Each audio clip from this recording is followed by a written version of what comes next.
আল্লাহ পাক রব্বুল আলামিন সূরা হজের 5 নম্বর আয়াতে বলেন, ইয়া আইয়ুহান নাসু ইন কুনতুম ফি রাইবিম মিনাল বাস।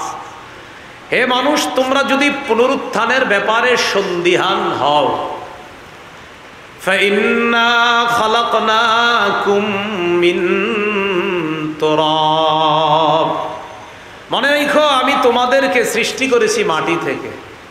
সুম্মা মিন নুতফা, এরপর শুক্র বিন্দু থেকে। আসলে শুক্র বিন্দুর মধ্যে ফেরেশতার মাধ্যমে সামান্য একটু মাটির ছিটাও দেওয়া হয়, এটার মিশ্রণে আমাকে আপনাকে সৃষ্টি করা হয়।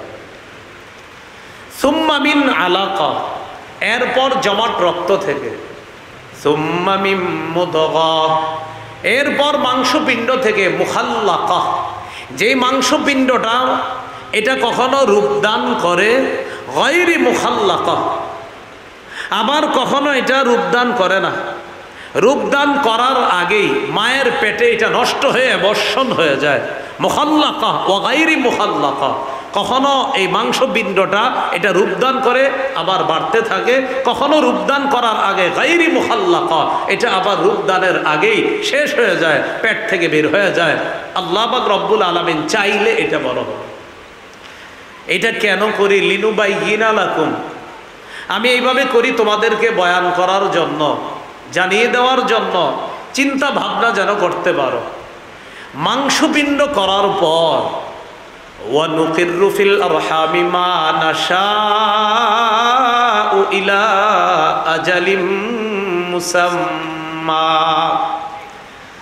এরপর আমি আল্লাহ যতদিন চাই নুকিররু ফিল আরহাম, মায়ের রেহেমের মধ্যে রেখে দেই। আমরা 10 মাস 10 দিন বলি, 10 মাস 10 দিনের বেশিও আল্লাহ রাখে। 11 মাস 12 মাস 13 14 মাসও সন্তান পেটে ছিল, এরকম হিস্ট্রি তো আমি জানি। কত মাস? 14, হ্যাঁ 9 মাসও হয়, 7 মাসে হয়। তা আল্লাহ বলেন আমি যতদিন ইচ্ছা, আমি যেই পরিমাণ ইচ্ছা মায়ের রেহেমের মধ্যে রেখে দিই। ইলা আজালিম মুসাম্মা, নির্দিষ্ট একটা সময় পর্যন্ত। কত সময় এটা আমি আল্লাহ জানি। সুম্মা নুখরিজুকুম তিফলা, এরপর তোমাদেরকে শিশু অবস্থায় তোমাদের মায়ের পেট থেকে বের করি। সুম্মা লিতাবলুগু আশুদ্দাকুম, এরপর তোমাদেরকে লালন পালন করি পরিণত বয়সে উপনীত হওয়া পর্যন্ত। ওয়ামিনকুম মাইয়ুতাওয়াফা, তোমাদের কেউ পরিণত বয়সে পৌঁছার আগেই মারা যায়। তোমাদের কেউ কেউ মারা যায় অনেক আগেই মারা যায়, বাচ্চা অবস্থায় মারা যায়, 2, 3, 4, 5 বছরে মারা যায়। ওয়ামিনকুম মাইয়ুরাদ্দু ইলা আরযালিল উমুর, তোমাদের কাউকে কাউকে তার বয়সের বার্ধক্যে পৌঁছিয়ে দেওয়া হয়। তোমাদের কাউকে কাউকে বয়সের বার্ধক্যে, চূড়ান্ত বার্ধক্যে, চরম বার্ধক্যে পৌঁছিয়ে দেওয়া হয় তোমাদের কাউকে কাউকে।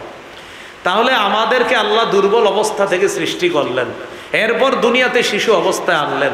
কিভাবে আনছে?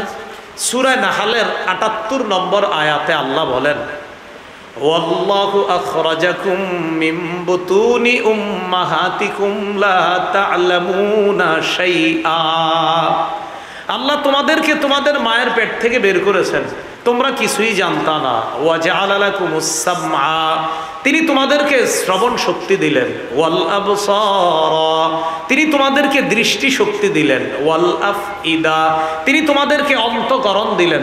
তিনি তোমাদেরকে অনুভব করার জন্য হৃদয় দিলেন, অন্তর দিলেন। লাআল্লাকুম তাশকুরুন, বড় হওয়ার পর যেন আল্লাহর শুকরিয়া আদায় করতে পারো। বলেন আলহামদুলিল্লাহ। আমাদের চোখ কান কে দিয়েছেন? আল্লাহ। এরপরে আমাদেরকে কিভাবে আল্লাহ পাক রব্বুল আলামিন সুন্দর গঠন করছে, সূরা ইনফিতারের মধ্যে আল্লাহ বলেন, ইয়া আইয়ুহাল ইনসান মা গাররাকা বিরাব্বিকাল কারীম, হে মানুষ, কিসে তোমাকে তোমার সম্মানিত রবের ব্যাপারে ধোকায় ফেলে রেখেছে? আল্লাযী খালাকাকা, যিনি তোমাকে সৃষ্টি করেছেন। ফাসাওয়াকা, সুগঠিত করেছেন। ফাআদালাকা, সুসম করেছেন। নাকটা যেখানে দেওয়ার দরকার, কানটা যেখানে দেওয়ার দরকার, চোখ যেখানে দেওয়ার দরকার, ঠিক সেখানেই দিয়েছেন। ফি আই সূরাতিম মা শাআ,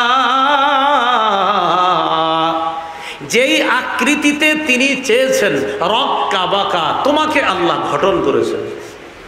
তাহলে আমাদেরকে দেখেন কত সুন্দর একটা শরীর, দুর্বল অবস্থা থেকে, প্রথম থেকে আসেন কিছুই ছিলাম না, সেখান থেকে আসলাম না পাক পানি, এখানে মাটির মিশ্রণ, এইভাবে আল্লাহ মায়ের পেটে আস্তে আস্তে বড় করে দুনিয়াতে আনলেন, সুসমভাবে আমাদের দেহের গঠন করলেন আল্লাহ। বলি আলহামদুলিল্লাহ।